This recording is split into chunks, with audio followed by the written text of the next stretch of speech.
We ready? We're live and working. Excellent. Welcome back to Wednesday Night Bible Study. We had a 1-week interruption with Ash Wednesday, but glad to get back to the Gospel of John. Anything we need to talk about with our small group before we get going? We're good? Okay. Well, just as a way of refresher, I just want to remind you the overall structure of the book so you can kind of see where we are, you are here kind of thing. We're going to look at the rest of chapter 1. We basically got through 5 verses last week, so hoping we can push a little further and a little faster today. 5 verses? 5 whole verses, yeah, was what we got through. But they were important verses, though, so it was, we had to spend some time on it. The first chapter is basically the prologue to the book, where we kind of get the scene set, and Jesus, we'll see in a second, we find out exactly who Jesus is. Chapters 2 through 12 are the book of signs, where we have 7 individual signs. There's only 7 miraculous things that happen in the Gospel of John, and they are called signs from the beginning.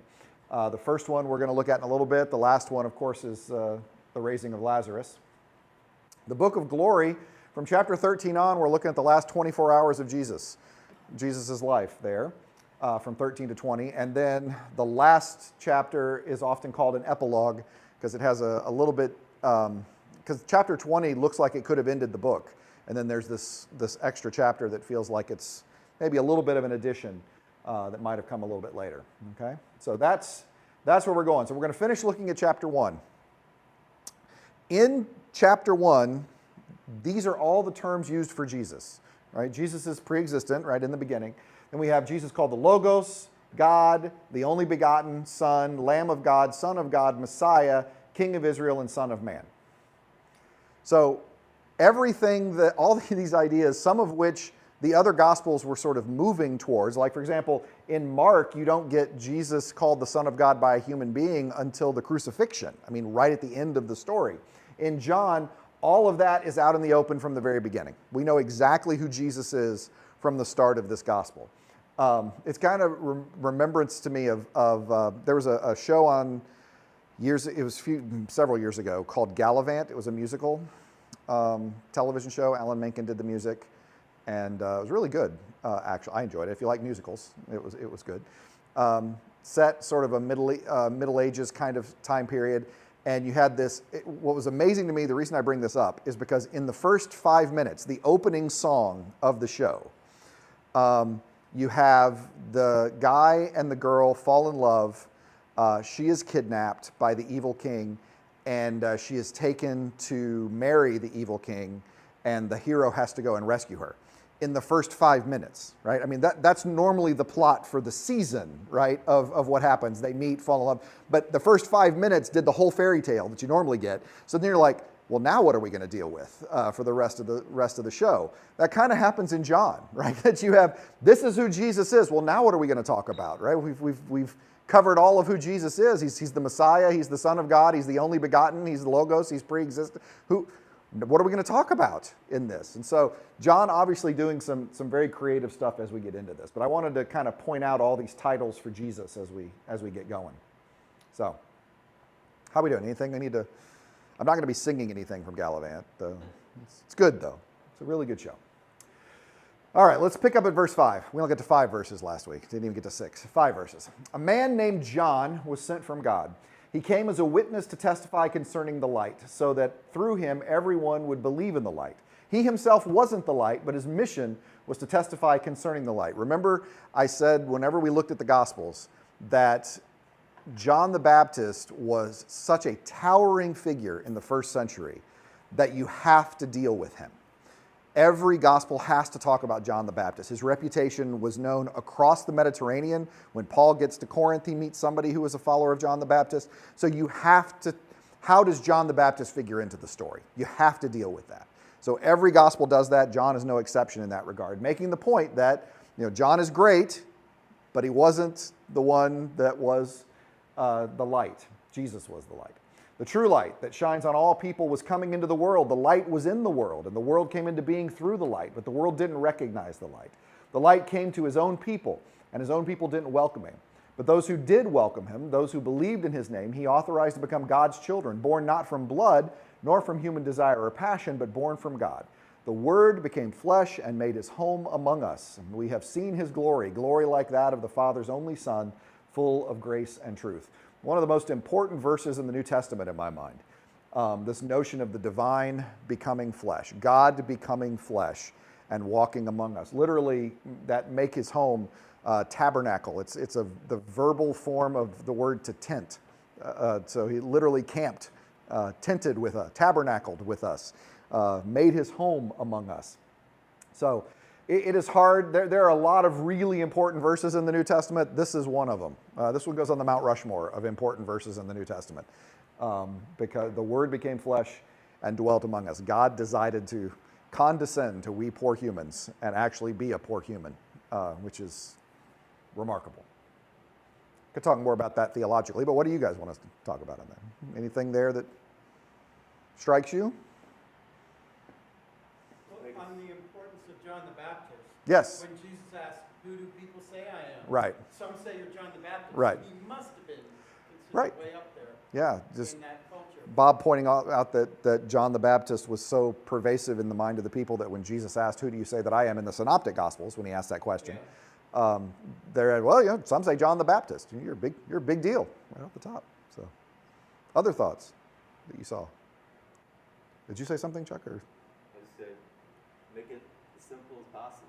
Right. Because it's very confusing. Yeah. You mean it's very abstract or very imagination needed. Yeah. For this prologue? Yeah. Yeah. Word and flesh. Yeah. Yeah. We talked a little bit about this in the first week. Chuck's talking about how the language here is very poetic. It's probably the best way to summarize what you're saying. And it very much is. I mean, he's picking up John is using, again, remember, as I said, very simple vocabulary. This is cat in the hat, green eggs and ham level of Greek that you don't have to have a lot of words. You don't have to know complex verbal constructions. You get a lot of repeated words. You know, you can even see that here with light and word. I mean, you get a lot of repetition. But what he's doing with those words, what he's doing with that simple vocabulary, you know, the way he's constructing it and talking about this true light, and remember that he's trying to speak to people who themselves are generations after this has happened. They're trying to come to understand who they are and how this all relates to Jesus, and is their experience with Jesus less because they didn't walk with Jesus? And the gospel is really trying to reinforce that, no, your experience is not less. In fact, your experience is better. You know, we find out at the end of the story, you know, it's greater for those who believe without seeing than those who have to see to believe. And so the relationship also with Judaism is important here. We see a little bit of that alluded to here, right? The light came to his own people, but his own people didn't welcome him. But those who did welcome him, he authorized to become God's children. The Gospel of John is written sort of after the split in Judaism and Christianity.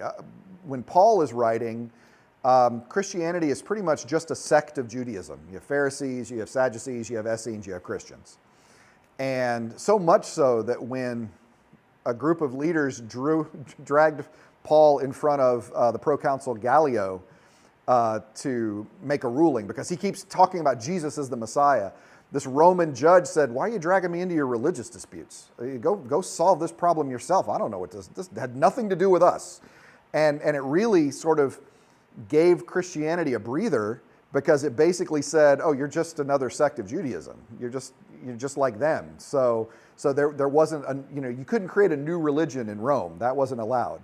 And so the fact that they weren't a new religion, they were just part of the Judaism, that gave Paul a little bit of a breather, that gave him a little cover, that gave some of those early Christians a cover that they're still part of Judaism. Well, what we see in John shortly is one of the fears that is talked about. We see it in John 9. Really, John 9 is where you really see it, with the blind man who was healed. His parents didn't want to testify for him because it said they were afraid they'd be expelled from the synagogue, right? And then later in that chapter, the blind man is expelled from the synagogue. And so there's this split that happens between Judaism and Christians, where they no longer have that sense of we're part of the Jewish group, just a little. We just have different beliefs, like the Essenes and the Sadducees have different beliefs. Now, who are we in relationship to that, right? Who are we in relationship to this Jewish origin now that we are no longer welcome in these Jewish synagogues? And so, it really is in both cases, the groups Christians are a smaller number. They're a minority group, but they are trying to come to understand who they are, which is, I think, why you have like this section here. So, where does this come from in this? I don't know that I made that any more understandable, but I gave you a lot more words. So, okay. Rob, I'm Please, getting Bob. stuck on verse 12. He authorized to become God's children. Yeah. Because we talk about all human beings are children of God. We use that phrasing in modern English. Mm-hmm. Well, we usually say image of God when we talk about human, right? No, but I say like. We're all God's children. Yeah. Like, how can we treat people like Right, that? right. Each one of those people is Right. a child Yes. of God. Yes. And here he authorized to become God's children. I know I'm taking the words and I'm Yeah. probably not applying them correctly in the Think- context they're being used there. Think of, in this case, children. Think of that in the sense of representatives of the divine, people that look like God, right? So the way in which Matthew does, right? Blessed are the peacemakers, for they shall be called children of God, because they look like God. Peacemakers are the ones that look like God. And so I think in this context, that's what we're looking at. And when we say that Jesus, we talk about the only begotten Son, we're not thinking in terms of Son, right? We're thinking in terms of incarnate deity here. But we're using the language of Son because in this culture that wouldn't have been separated the way we do, right? When Mormonism talks about this, Mormonism goes, no, Jesus is literally a son, right? If we have father, we have son. That's biologically. You've got two different things. And part of the reason they can do that is because too often Christians are careless with their language. When we talk about the Son and the Father, we can be a little careless in talking about that and neglecting what we're trying to say with this image of Son, and that is that representation of God. I mean, fullness of the divine. And that's being used in the language of, in the first century, you could use the language of Son and that would make sense. We don't do that way. Again, as I always say, the fact that we tell stories and say things differently than they do is not their problem. We're the ones that need to make sure we know what we're saying here. So I hope that helps. Yeah. Good. All right. John testified about him, crying out, "This is the one of whom I said, he who comes after me is greater than me because he existed before me.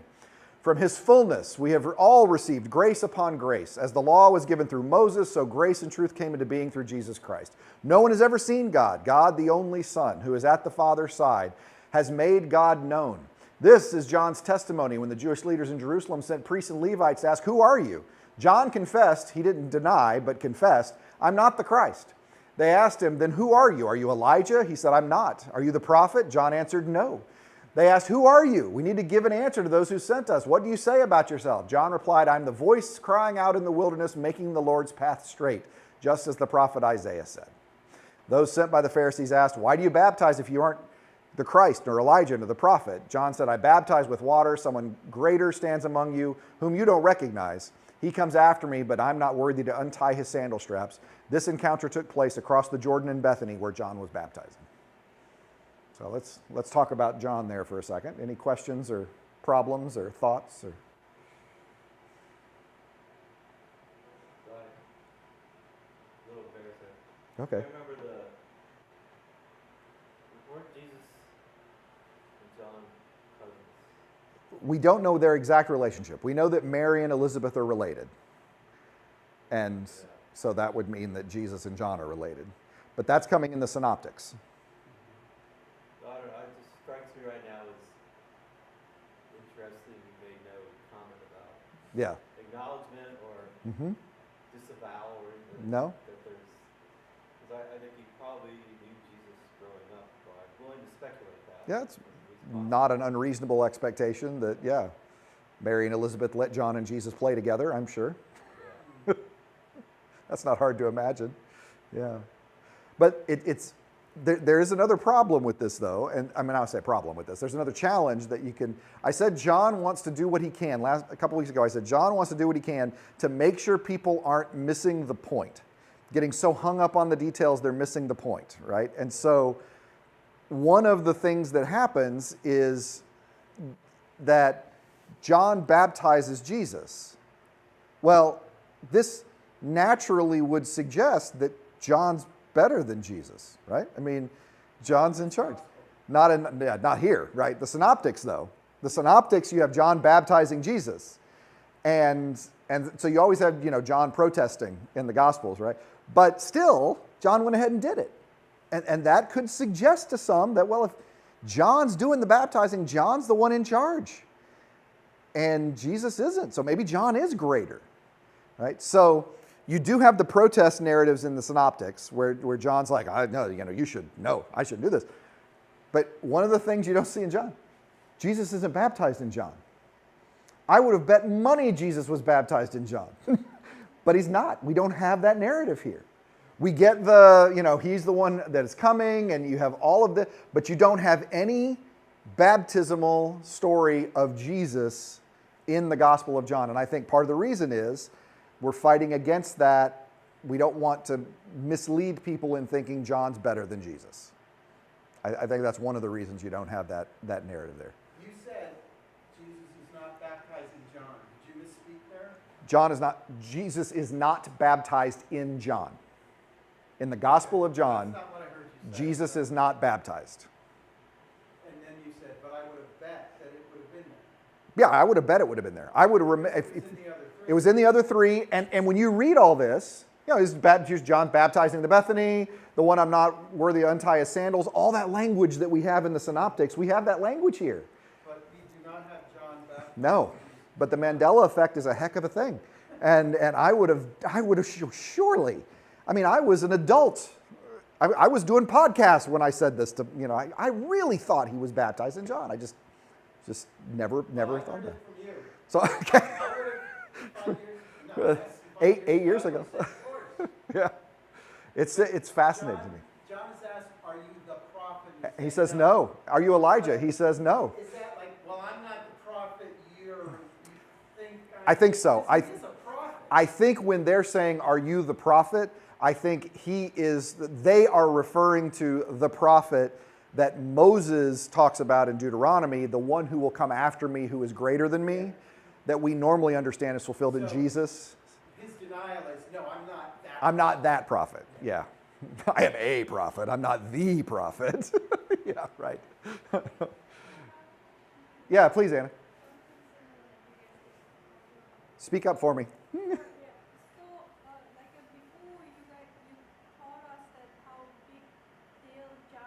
Yes. Yeah. I actually thought his story is one of the saddest stories in the Bible. The ending was very terrible. Yes.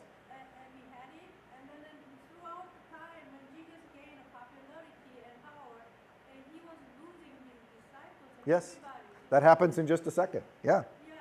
So, and even it sounds like make the road path straight, a kind of great highway right there. But Mm-hmm. also was a feeling he was sort of calm. I didn't see purpose of one person just used and just maybe the best thing I can come up with maybe make the people repent before Jesus, but Yeah. Jesus can do better than that. So I'm just not sure about why Jesus Yeah. why John have to be Anna is asking about sort of the role of John the Baptist, whose story seems a little bit tragic, who comes along to prepare the way for Jesus and ends up himself getting beheaded at the end of the story because of it. John sees his job right here. John the Baptist says, my job is to soften up the ground for Jesus. My job is to, when a royal procession comes into town, the advance work is always to get the rocks out of the road, fill in the potholes, so you don't want the royal caravan to be bouncing its way into town, right? It needs to come in nice and smooth. And that's what John says he's doing. He's softening up the people. He's getting the people ready. Part of the reason for that is this expectation. that, it comes in Malachi, that the prophet Elijah would precede the Messiah. So that the Elijah would come first, and then there would be this messianic expectation. Christians have always read John as Elijah, right? John doesn't read John as Elijah, but Christians have always believed that John is sort of fulfilling that spirit of Elijah. The wearing of the camel hair, the living in the wilderness, the eating, all the kind of crazy things Elijah did. John did some of those same things. I'm sure he wore a belt. Elijah was famous for his belt, apparently. In 2 Kings chapter 2, this group of people came back to the king that had been sent away. And he goes, oh, this guy told us to come back. And the king said, what do you look like? A hairy guy, had a belt. And he goes, oh, that's Elijah. So, Elijah, known for his belt, apparently. But yeah, John's job is really to herald the coming of the Messiah. And so that's the way he did it. I do find it interesting that John didn't think he was Elijah, at least in this text, but because most of the time, that's how he's read. But John didn't think who was Elijah. That John was Elijah. John didn't think John was Elijah. Yeah. Because he said, are you Elijah? I'm not. That's pretty definitive. Yeah. So, yeah. We were talking about the baptism in Jordan in Bethany. So I took a picture of it. Here you go. This is the traditional baptism spot where John would baptize. This is actually the traditional baptism spot of Jesus, which doesn't happen in John, but it's where John was baptizing. This is Israel. This is Jordan. So we are separating our national borders with floaties here. And I was here. This is the picture I took in October, but I was here in 2008, and all this was under construction. So it was really interesting to see. Also, since that time, Israel has dammed up the Jordan River further upstream, and even in 2008, this whole area, it was about 6 feet across. Like I could have literally jumped from Jordan to Israel with a good run and go, pretty much. I'm 6'3". I could have fallen into Israel if I was careful. But Israel also knows that tourism is a big deal. So even though they dammed up the source upstream, they have water feeding just north of this area to make the Jordan River a little more impressive for your tourists to come and get baptized a little bit down here. So, which side did you say is Israel? This side. Okay. Yeah, so I'm standing in Jordan on this picture. So. You took that picture from the Jordan side Of the Jordan River, yes. Yeah, in Jordan, yeah. Right. I don't know their border control. I don't remember anything being there. Yeah, like you just cross the border there. Oh well, no, there's soldiers over here, and there's Jordanian soldiers on this side too. So one guy swam under the floaties and got yelled at. So yeah, there's pretty strict rules about how to handle this. So you arrived there from the Jordan side? Correct. Yeah, we flew into Jordan and crossed into Israel. Yeah. But I just thought it's nice I got a chance to use my picture from the trip, so you always take a chance to use your pictures from the trip. So anyway, all right, let's continue on in chapter 1, which apparently is as far as we're getting tonight. The next day, John saw Jesus coming toward him and said, "Look, the Lamb of God who takes away the sin of the world. This is the one about whom I said, he who comes after me is really greater than me because he existed before me." Everybody get the math on that? So good. Even I didn't recognize him, but I came baptizing with water so that he might be made known to Israel. John testified, "I saw the Spirit coming down from heaven like a dove, and it rested on him. Even I didn't recognize him, but the one who sent me to baptize with water said to me, 'The one on whom you see the Spirit coming down and resting is the one who baptizes with the Holy Spirit. I have seen and testified that this one is God's Son.'" Doesn't that feel like the baptism happens in this gospel? But it doesn't. It's crazy. They're doing everything they can to convince me the baptism is here, but it's not. So I'm going to circle back to I just had the sense that they knew each other growing up. Okay, yeah. Oh, that I didn't know him? You would never know. Right. He's like, it's almost like he's hiding that. Yeah. Or I think the sense is he didn't recognize him as who he was, as the incarnate God who's walking among them. Well, I think Mary and Joseph had a pretty good idea. And Well, they did, except, I mean, in Mark, there's stories of Mary not knowing, they think he has a demon and wanting to stop. Family rejects him in Mark as well. So people closest to Jesus not understanding who Jesus is that happens in the synoptics. So it's not crazy that John might say about Jesus, I didn't realize he was the one that, until God came to me and said, no, he's the one. And then I said, oh, he's the one. Yeah. Well, even in Luke, after he's baptized Jesus, 3 chapters after that baptism, when John's in prison, he sends word to say, are you really the Messiah, or should we expect someone else? He's still asking questions, yeah, at the end. Yeah, so. Caleb. Why is the sin of the world singular? Yeah, it is, I believe it is singular. Mm-hmm. Why is it singular? No, I don't get it. why is the sin because I think it's capital S as opposed to little s. Sinful nature. Yeah. Like the whole essence of The sin of the world, yes. I mean, the easy answer is, it's being used collectively. Like, all right, well, that feels like a cop-out. But no, I mean, I read it as sort of the capital S sin, if you will, that which is at the heart root of all that is wrong. Yeah. And wasn't sin like a communal thing? Yeah. In that culture, like we It could be. individual. Right. It could be. It could be both. But yeah, it absolutely could be understood communally at the same time. So,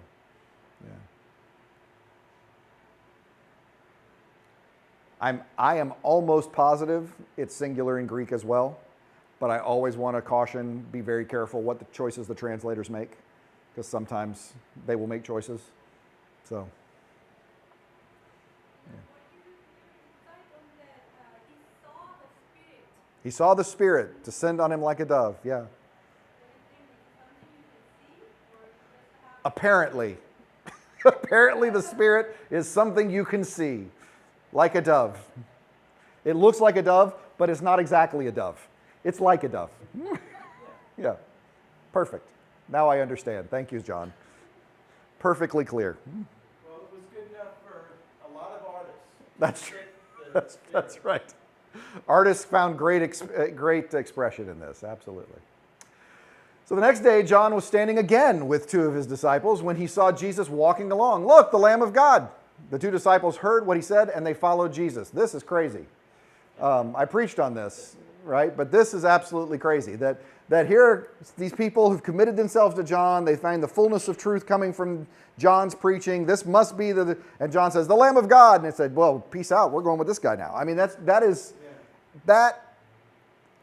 odd now. But back then, someone they would have committed themselves to, a teacher that they would have committed themselves to as disciple, the authority that both Jesus conveyed and that they trusted John's testifying to.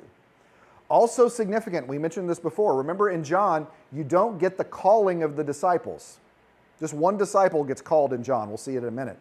Most of the disciples join Jesus because someone else brought them to Jesus or pointed them to Jesus. So remember who this gospel's for. People who came to Jesus because someone pointed them to Jesus or brought them to Jesus. No disciples called. Jesus didn't call this church of John's. This is 3 generations, 2 generations after that. So they, like we came to Jesus because someone else pointed us to Jesus, so did they. And so I think that's why John tells the disciple story in this way. John points 2 disciples to Jesus. Andrew brings Peter. Yeah. I don't think you're being fair to the 2 disciples. Oh, because? You're saying like they just dumped John. They dumped John. But no, hear me out. Okay. John has authority. He does. John has authority. What did he say? John says, look, the Lamb of God. From him, he says, there is one coming after me. Who's even better. So they trust John. They do. They And trust John's John. word, and then when he says, well, there's the Lamb of God, they go, oh, that's the one you were talking about? Okay. We're off. Off we go. That's still a huge paradigm change. It really is. Okay. Yeah. I mean, what you know, if I talked about, I'm trying to think of a good example. I mean, if I talked about, you know what, we should all become Methodist. We really should. Let's just all, you know, Methodists have got it better. They've got it right. We Baptists, we should all be Methodist. Who picks up and leaves at that point? You know, that church is doing it right. You ought to join them. I don't think that's a good analogy, but I get your point. Yeah, I mean, it's a strong change. This is a huge paradigm shift in the mind of the people. Bob, they could have said, hey, let's go follow them. The two disciples of John, Yeah. and told John, let's go follow Well, then why aren't you going, right? And why That's are we? true. They didn't say, oh, that's him. Let's go. They Let said, okay, we're going exactly right. They leave John. They didn't bring John. It's a big they deal. left John. It's a big deal. No, that's a good point. But I appreciate you cautioning me to not give them too hard a time, and I'm not really. I'm actually commenting on how remarkably countercultural this is. This is not the way you do it, right? It reminds me, and this is, I don't even know, because I'm an Old Testament guy, that's why it reminds me. It reminds me of Abram. It reminds me of God calling Abram in Genesis 12, go from your father's home to the land that I'm going to show you. Nobody does that. Nobody moves. You stay in your family land. That's how tribal things work. And you pass it on and you work. For God to say to Abram, go, and for Abram to go, that doesn't happen. Nobody does that. And so it's that level of, this would make no sense. I mean, the first readers who read this would be shocked by it, almost scandalized. This is on that same level of in the other Gospels when Jesus sees James and John with their father mending the nets and says, come follow me, and they drop the nets and leave. Right? In a world where father's word is law, for them to leave their father in his business at work and follow this itinerant preacher, people would not have, this would be scandalous, truly scandalous. Well, this might not be scandalous, but it's not done. It's odd. It really is that kind of a jump. Yeah. So, Jesus turned and saw them. He said, what are you looking for? They said, Rabbi, which is translated teacher, where are you staying? He replied, come and see. So they went and saw where he was staying, and they remained with him that day. It was about 4 o'clock in the afternoon. An interesting detail that I'm not sure why we have it, but okay. That's helpful, I guess. One of the two disciples who heard what John said and followed Jesus was Andrew, the brother of Simon Peter. He first found his own brother Simon and said to him, we found the Messiah, which is translated Christ. He led him to Jesus. Jesus looked at him and said, you're Simon, son of John. You'll be called Cephas, which is translated Peter. All this is happening in chapter 1, by the way. All right? None of this wait till chapter 8 stuff. We are right at the beginning of the story. We're getting Peter's name changed. We know who Jesus is. He's the Christ. All those details out of the way. So Andrew was following John the Baptist. Correct. In John, Andrew was following John the Baptist and then brought Peter to see Jesus. Andrew's always bringing people to see Jesus. In the feeding of the 5,000 in John, he brings the kid to see Jesus. So it's Andrew, it's said, is the one who brings the kid to see. So Andrew's always bringing folks to Jesus. So everybody's bringing folks to Jesus. The next day, Jesus wanted to go into Galilee, and he found Philip. Jesus said to him, follow me. This is the only one. Philip's the only one who is called of all the disciples. I don't know what that means, but Only one in John. only one in John who is called, yes. And the words of I've said several times, I'm not sure what that means, but I think it means something. But Philip, the only one who's called. Philip was from Bethsaida, the hometown of Andrew and Peter. Also an important detail, I guess. Philip found Nathanael and said to him, we found the one Moses wrote about in the law and the prophets, Jesus, Joseph's son from Nazareth. Nathanael responded, can anything from Nazareth be good? Philip said, come and see. This is absolutely running down Nazareth. The Jews of Judah were closer to Jerusalem. They looked down on even the Jews from the Galilee area, which was tended to be a little more Gentile, a little more Roman. There were Roman garrisons there. There really was a sense of we're better than them kind of idea. So add to the already ethnic or cultural differences there, Philip Nathanael clearly knows that the Messiah comes from Bethlehem. Everybody knows that. It's in Micah, right? So you know that. Is there any way the Messiah can be coming from Nazareth? There's no way. There's no way Messiah comes. This makes no sense. No, come on, man. Philip's not going to debate theology. He just says, just come meet him. All right, come meet him. Jesus saw Nathanael coming toward him and said about him, "Here is a genuine Israelite in whom there is no deceit, or in whom there is no guile, in whom there is..." This is interesting because it's an interesting phrase. This word is a word that is often used to describe Jacob in the Old Testament: guile, deceit, cleverness. And this is what Jacob's name was changed into, Israel, right? So here's an Israel in whom there's no guile, is what Jesus is making a pun. Jesus, by the way, if you're coming to the church on Sunday, all about the puns on Sunday, all right? Jesus is messing with Nicodemus with all kind of puns on Sunday, starting here. Not Nicodemus, but we're starting with our puns early. That here's a genuine Israel in whom there's no deceit. Nathanael said, "How do you know me?" Which I thought is an interesting question. He doesn't disagree with that. Well, I try, right? He just says, "How do you know me?" Jesus answered, "Before Philip called you, I saw you under the fig tree." Jesus in John, I said several times, has the highest Christology. He is the most godlike in John. So he knows and can see into the hearts of people. He can see Nathanael under the fig tree. There are some interpreters that suggest that the fig tree was a place where people would pray for the Messiah to come. And so that this might be a way of Jesus saying to Philip that I'm what you've been praying for.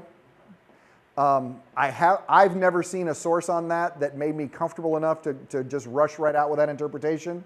But I've seen it enough to make me go, maybe that might be what's going on here.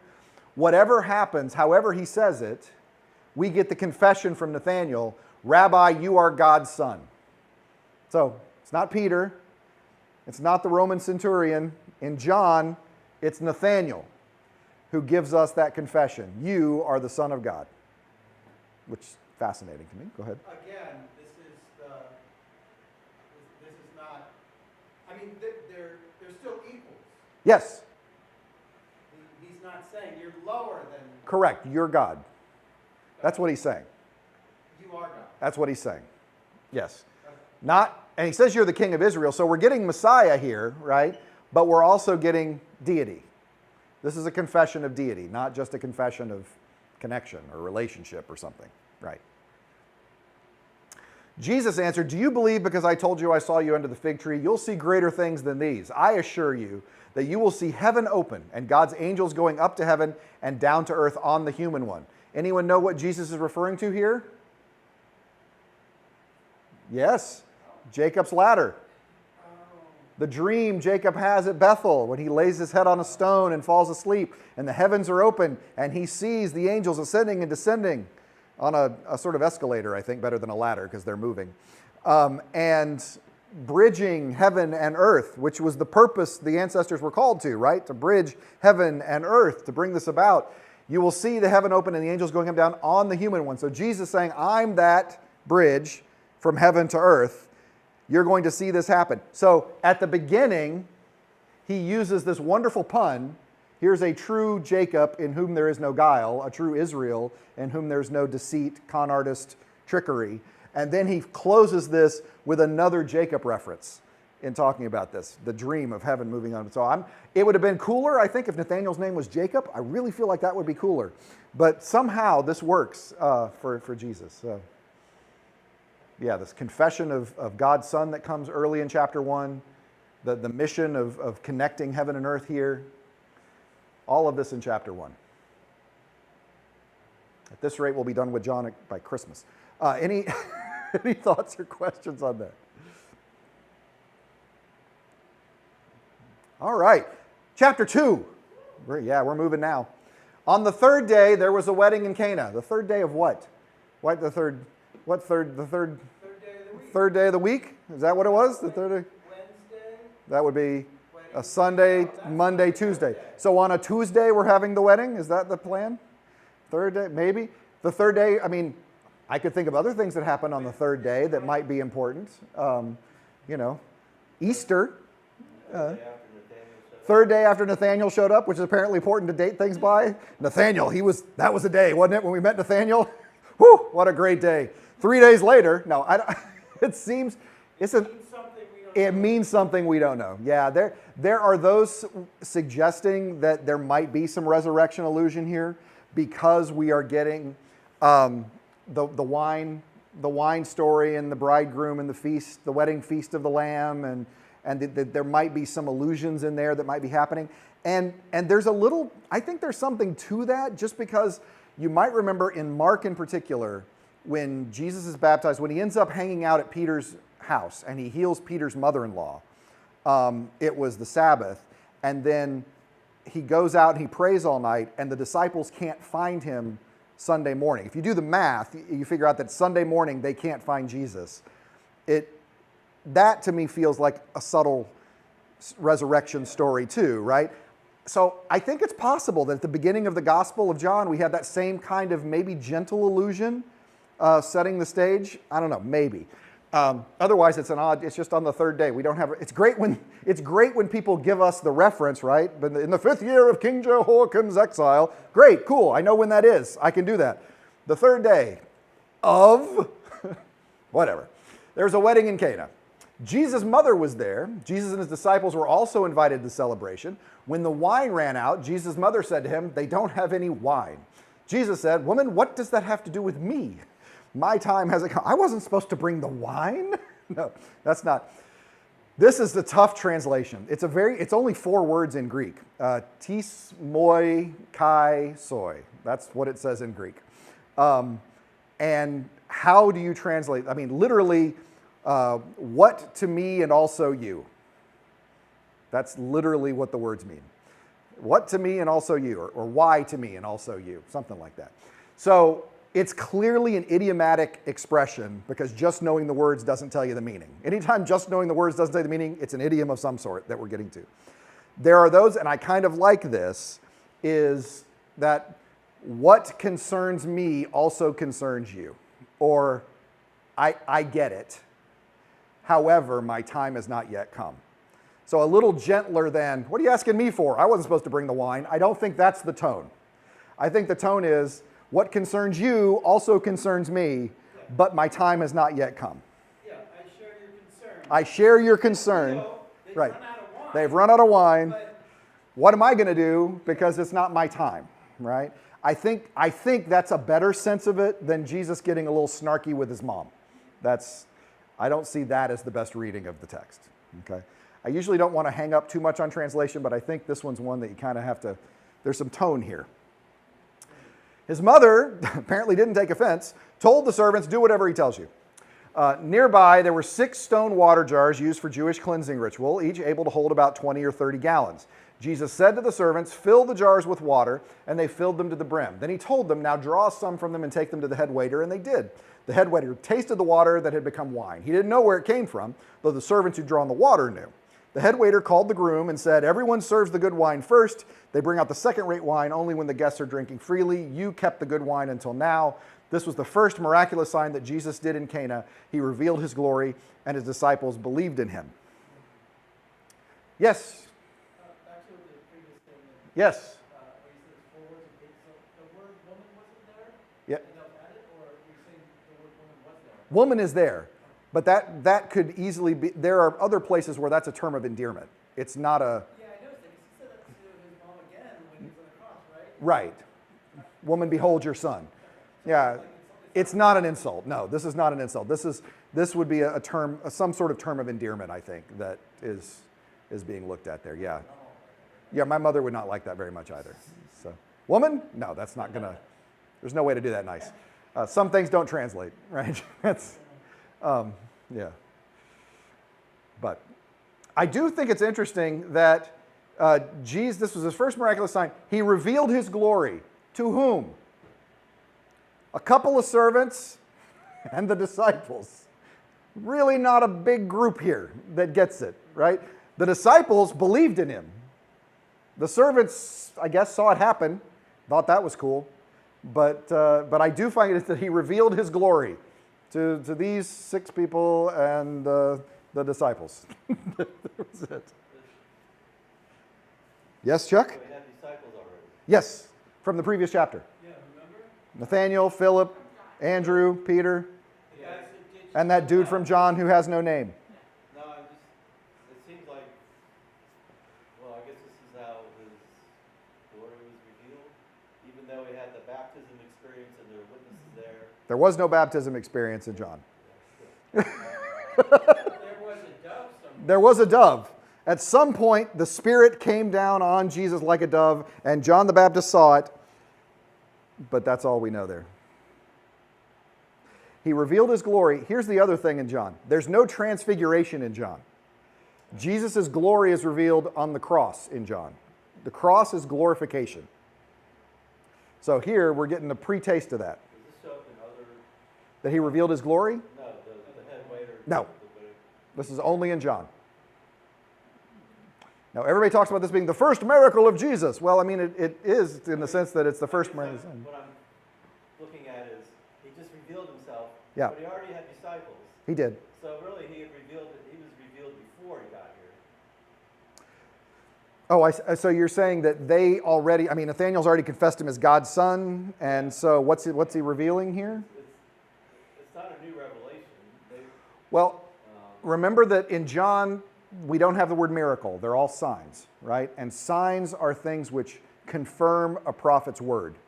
And so I think what we're talking about with this sign revealing his glory, it's confirming that he is who he said he was. I think that's the sense of revealing his glory that we're talking about here. Yeah. Does that help? Yeah, I think that's what's happening. Another level up. Yeah. I think this is really interesting. We review this different aspect of John, very interesting. But now I'm thinking about revealing his glory to those non-significant people. It's just like what Jesus normally did. Yeah. Yeah, so I think it's a cool thing. That Jesus' glory is revealed to the servants who are filling the bottles, but not to the head waiter or the groom. Yeah. That Jesus' glory is revealed to the people that we don't even have names for in the story. Yeah. Luke's shepherds. Yeah. Yeah, the nameless shepherds. Yeah. Yeah, they get to see the birth. Oh, that's a nice analogy. Good job, Meg. That is really good. Yeah. Thank you, both of you. That was some good group work there. After this, Jesus and his mother, his brothers, and his disciples went down to Capernaum and stayed there for a few days. So Capernaum on the eastern shore of the Galilee. Actually, in case you were curious, Kefer Nahum, named after Nahum. That's what the Nahum is there. It's Nahum. That's the Greek version of the name Nahum, in case you cared. I just share that. It was nearly time for the Jewish Passover. And Jesus went up to Jerusalem. He found in the temple those that were selling cattle, sheep, and doves, as well as those involved in exchanging currency sitting there. He made a whip from ropes and chased them all out of the temple, including the cattle and the sheep. He scattered the coins, overturned the tables of those who exchanged currency. He said to the dove sellers, "Get these things out of here. Don't make my Father's house a place of business." His disciples remembered that it is written, "Passion for your house consumes me." So, remember I said before, in the Synoptic Gospels, this happens at the end of the ministry. This happens during Holy Week. And it seems like you could make the argument in the Synoptic Gospels that this is the event that precipitated the crucifixion. That's the moment when the religious leaders really start ramping up the testing and the argumentation and trying to find some way to get him. And so John, I would argue, wanting to show that it wasn't just happenstance, or they didn't just gang up on Jesus, or gosh, it could have gone another way. He puts the story at the beginning of the ministry to show that nobody's taking anything from Jesus, right? Jesus does things when Jesus decides to do things. He tells Mary, "It's not my time." Okay, now I'll do it because I've decided to do it, right? And he tells some folks later, "I'm not going up to the feast." Now I'm going up to the feast because I've decided to go up to the feast, right? Later on, he's going to be crucified because he decided to be crucified, to allow this to happen, not to escape it in any way. And so I think that's the reason John moves the story to the beginning, so that you don't misunderstand the point of the story. You don't think that, oh, if he'd just been stronger, if he just had the right... No, that's not the point of the story. Jesus went to this willingly because of who he was in this. So Where is it written, passion for your house? that's a good question. I don't know. Because normally this is quoting Jeremiah 7. In the Synoptics, you've made my house, father's house a den of vipers, right? Yeah. That's Jeremiah 7. I'm not sure where the passion for your house reference comes from. I didn't check that. My bad. So You didn't know I was going to ask? I didn't know you were going to ask that question. I was unprepared for that. I'm an Old Testament scholar, so I don't have to know all these things. So I should know where an Old Testament passage. Oh, yeah. Can we Psalm assume- 69:9. Psalm 69:9. There you go. That's not one of my psalms. It's okay. If it was 90 to 106, I'd be embarrassed. 69, I don't worry about. I've published on 84 all the way to 106. I've not published on anything else. So 150. Sounds like a lyric to a song. It does. It does sound like a lyric to a song. Yeah. Then the Jewish leaders asked him, "By what authority are you doing these things? What miraculous sign will you show us?" Okay, this is going to be important for Sunday. All right, so you guys are getting the pre-sermon right here. All right, so you got the foundation. It's going to be a better sermon for you because you were here Wednesday night. Then the Jewish leaders asked, "By what authority are you doing these things? What miraculous sign will you show it?" Jesus says, "I'll destroy this temple, and in 3 days I'll raise it up." Jesus' leaders replied, "It took 46 years to build this temple, and you'll raise it up in 3 days?" But the temple Jesus was talking about was his body. After he was raised from the dead, his disciples remembered what he'd said, and they believed the scripture and the word that Jesus had spoken. So I was going to show, while Jesus was in Jerusalem for the Passover festival, many believed in his name because they saw the miraculous signs he did. But Jesus didn't trust himself to them because he knew all people. He didn't need anyone to tell him about human nature, for he knew what human nature was. So he doesn't trust himself, who he is and what he is, to people who are only believing in him because of the signs he is doing. So he knows what's going on with people. He knows how people work. And if he trusts himself to people who are only believing because of signs, they're going to misunderstand who he is. It's sort of the point of the temptations that I preached on last week. And we're going to see one of the problems he has with Nicodemus early in the passage that we're going to read on Sunday. You mean like the pitch that, hey, if you do this, Right. you're going to make this... You jump off the temple, people will see this, Are they not? they're going to believe absolutely. And Jesus, they're not playing that game. Not playing this game either. Yeah. Same issue. Well, go ahead, Anna. No. I know we have, it's a really sad passage right there because I describe that he knows human nature. Yeah. But then also, as a human defender, he's the one who created human this way. But I like to struggle with this sentence, why we are not imperfect with so much sin for nature. And then why, I don't think it's a design error. So No. I'm leaning toward that it was in that way. And I don't have a very good explanation of why it's this way, but the only thing I can just stick with is so far just to try to, it's a high cost of we having God giving us the free will. Correct. You're exactly right. That it's struggling with the nature of why. Basically, Anna is struggling with the nature of why every thought is only evil continually in the hearts, which was God's problem in Genesis 6. So the world got flooded, and then in Genesis 9, God said, "You know what? Every thought they have is evil continually. So I'm just not going to flood the world again." It's exactly that. It's this desire for control. God believed that love is love because of choice. And God chooses to love us and wants us to choose to love God. And we decide that we don't want that. We don't want to submit ourselves to what God wants to do in the way of doing things. We don't want to be like God. The image of God decided it no longer wants to reflect God. I mean, and it's as ridiculous as the mirror deciding it doesn't want to show you what you look like anymore, but that's exactly what humanity said. We don't want to reflect God to the world. We don't want to reflect the world to God. We want to do things our way. And Jesus knows that's the way people work, and they like shortcuts. They don't like the hard work. It's like, so how did you get in such good shape? Oh, I just eat right and I exercise. It's not that hard. I don't know. It sounds pretty hard to me. Eating right and exercise. Is there a shortcut we can do? See, I mean, we don't like that. We don't like the hard work of every day. Is that a commercial for Ozempic? That is not a commercial for Ozempic. It might be the opposite of a commercial for Ozempic, actually. So I thought it'd be fun to show you a little bit of what this temple looked like that the people were talking about. This is a model that is in Jerusalem that was originally built by a Jewish man in I think it was in East Jerusalem actually, and had it in his backyard. and the model was purchased by the Israeli Museum and put next to the shrine of the book. And so they have a little first century Jerusalem here. You need a wider I- picture so people can see the scale. I will. I'll back up in a second. You can see the giant rabbis attack them in a minute. This is the Temple Mount. All right. So when Herod the Great, they said it took 46 years. By the time Jesus was along, it took 46 years. They worked on another 20 after that. Okay. And when Herod the Great, he filled in this far valley over here. He more than doubled the Temple Mount size. Now the temple proper, those design numbers, those were fixed. You can't mess with that, right? Herod can't be changing what the temple looks like because the Bible has that written down pretty strong. But all of this is what gets expanded. So up here, you have what's known the Antiochia Fortress. This is where the Roman garrison would be. It's where Herod would come when he's visiting in Jerusalem. The steps of this are where Paul preaches from when he gets arrested in Acts. He's standing on these steps over here and preaching to the crowd. Paul got a key. I'll tell you about that in a second. This is a royal agora, sometimes called Solomon's portico. And this was the mall right here. This is where you had all the individual booths or stoas.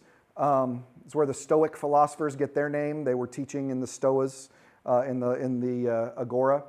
And you see these areas right here, these two little, what look like buildings. This is the entrance from these steps. So when you first come to the temple, you come up these steps and you end up walking out and see this beautiful marble, the gold temple. It would have had to have been breathtaking, right? As the doors open and you are just struck by this white marble and gold leafing and all of this all the way around. It would have just been. And then when you left, you could go out the arch over here and go out the main way. But that's the way you left. But this is the temple proper. This is the little fence around which you can't take a Gentile past this. There was an inscription. They actually found the inscription that says that Gentiles can't proceed past this point. That's where Paul was accused of taking someone behind and got in trouble for that. The court of the priests, the court of the men, the court of the priests, and of course inside here would be the Holy of Holies as you look at it. This is, as I say, there's a double-decker is what they anticipate for this ancient agora. So it really would have been a big one. If Jesus is teaching in the temple, he's over here. You can see the scale on this. So it's pretty, these are the steps coming down. In a big backyard. Yeah, giant tourists that are coming to, the kaiju are on their way. Look out. By the way, this little decorative element of the inset outset all the way around, just in case you're curious, the reason that they figured this out was because this was built about the same time as the Tomb of the Patriarchs in Hebron. And most archaeologists believe that they use the same architect, basically, that they have inset outset around there. And then some of the stones that fell down below during the Roman destruction have this, they show that little L of the inset. And folks realized, oh, of course, it had the same design. So they ended up designing the entire Temple Mount that way, which I think is just pretty cool as we do it. So, hey, we got through everything I wanted to get through. That's exciting. So. You want to go off? We've been so on topic up to this point, but go ahead. Go the other way one. So yeah, up on that hill, they had the mikvah baths. They had mikvahs all over, but yeah. So tell me. Like that one? Is that what you're talking about? You go in there and take a bath. You just go walk in and walk out, or what's? Yeah, you'd walk through. What basically the rule of a mikvah is that you can't bathe in still water. It has to be running water. So the rabbis determined that it would fulfill the Torah if you had a tub and then had a channel and then you had the bath. So that way the water is passing between the small channel to the large channel, and they consider that running water, right? And so that's what a mikvah is. You would just usually come down one side unclean and come up the other side clean. And a lot of mikvahs you can actually see raised elements in the steps of about this much, and to let you know, you stay on this side if you're unclean, and then you come back up clean on the other side so you don't soil the steps. Yeah. So you just walk in and walk out. Do you have to get all the way in, or is I'm sure that there are rules. I mean, like for eating, tradition was just your hands before you ate. But then there were some really holy folks, you know the type, right?